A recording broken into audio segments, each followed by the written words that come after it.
Go again, another weird pistol. This is a Ranger number 2. I'm not sure what the Ranger number 1 looked like, but anyway, might have had a square butt. This is a bird's head grip. I got this thinking it might be re-nickeled, and it isn't. A few telltale signs how to tell when something's been re-nickeled, and this one's a really good a good example of that. First of all, you start out looking at the overall finish. It looks nice, but a re-nickel can look really nice. There's not any dishing out around the screws. The screws aren't boogered. They're correct. People usually nickel over the screws where they've been messed up. This is correct. This side, the same. Correct. Not dished out. Pins sticking through, screws sticking through. They look correct. Witness mark here where the gun was assembled is, let's see if you can see that. Focus, there we go. That has not got a bunch of nickel filled in.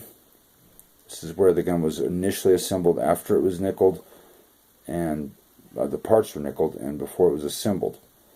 So they sliced that little groove, nickeled the parts, put it back together, lined everything up, which made sure your sight was straight. You don't want a crooked sight, even on one of these. Okay, other things, and a really easy one. See a little freckling right here on the frame? That's not new. Modern chrome, modern nickel plating even wouldn't have that. A little freckling. It's gotten rusty at some time, sitting in somebody's dresser drawer probably. Okay. Let's go to some more parts. I'm not going to take it apart, but the front of the cylinder's got powder residue. Well, it's been shot. There's not much black powder 32 rimfire on the market, and what is there is expensive and collectible, and people don't shoot these after they've re-nickeled a $50 gun, because that's what it would destroy its value to if it was re-nickeled.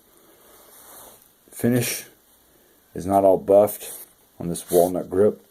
You can feel a little texture. It just feels old. The brass screw is not polished. Nice dark patina. Alright, then the easiest thing to tell. Serial number on the bottom of the barrel on these. Under this cylinder pin, I won't take it apart now, but it's dark. It hasn't been re-nickeled. And you'll see how I know that. Well, I looked at it, but here is the cool Hopkins & Allen. Let's go to the top part first here. Hopkins & Allen Manufacturing Company. Patent first date is 1871. March 20th something. March 28th, 1871. There's your patent dates. Hopkins & Allen's who made it. The model name is the Ranger number 2. Let's get it over here. Ranger number 2. Alright. Ranger number 2 has not been nickeled over. Hasn't been polished. All the markings here are crisp. The serial number under the barrel is crisp. Checkering on the hammer. I don't know if I can get it to focus. That checkering is crisp, hasn't been buffed. No dishing in these wells. The grips fit perfectly, and that's because they were fitted in the 1870s or 1880s and haven't been refinished. Alright, had a guy try to rip me off recently. Oh, the serial number by the way is on the front